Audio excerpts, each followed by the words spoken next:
If we want to center text that isn't part of a header style, or even if it is, we can use the center tag. This is a tag that centers whatever lies between its opening and closing tag. Let's say that we want our entire document to be centered. First, we need to toggle back to our HTML document. Now let's add in the center tag.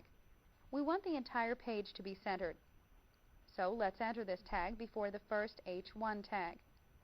To make it easy to see, we'll make a blank line for this tag. On the blank line, we'll enter the center tag. It's a left angle bracket,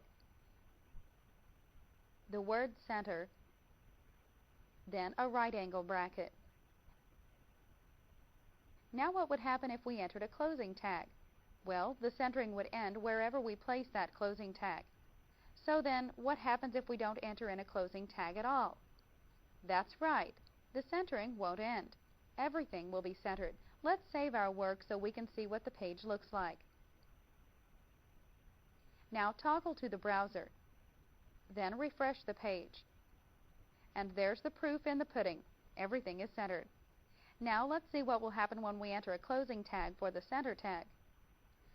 To toggle back to our HTML document, we'll press Alt plus Tab. Now where will we add the closing tag?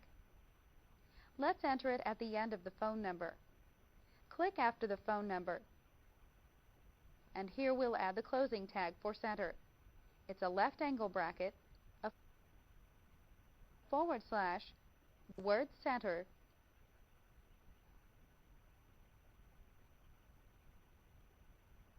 then the right angle bracket. To see how this looks, we'll save our work by pressing Ctrl plus S.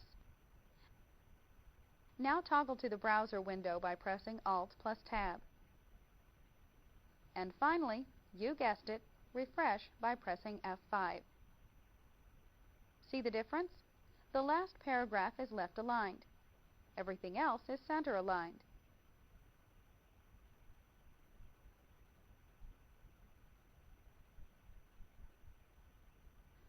Centering is just one of the many tags that will format text or other items on our page.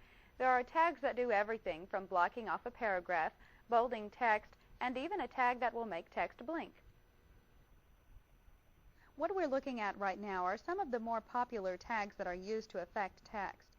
Before we try some of these, notice that there are some tags that do the same thing. For instance, we have two tags that cause text to be bolded. We have two tags that italicize text, and two tags that work as a strike-through on text. Always test your page in both Internet Explorer and Netscape Navigator. These are the most popular browsers out there, and you want to be sure that people can see your page in either browser.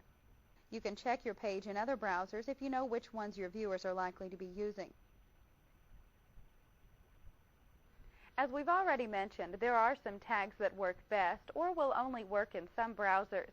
For instance, the B tag is better to use than the strong tag because it is more widely recognized by more browsers. On the other hand, if you want to use the blink tag, we can only see it in Netscape Navigator.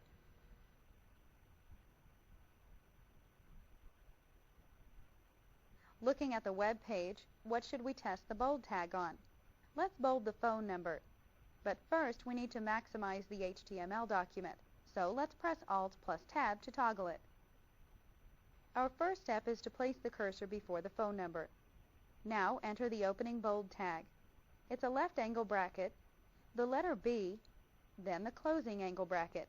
Now we need the closing bold tag. So place the cursor after the phone number and enter the closing bold tag. It's a left angle bracket, a / the letter B, then the right angle bracket. If we need to bold something, it's best to use the bold tag because some browsers interpret the other bold tag, strong, as italics instead of bold.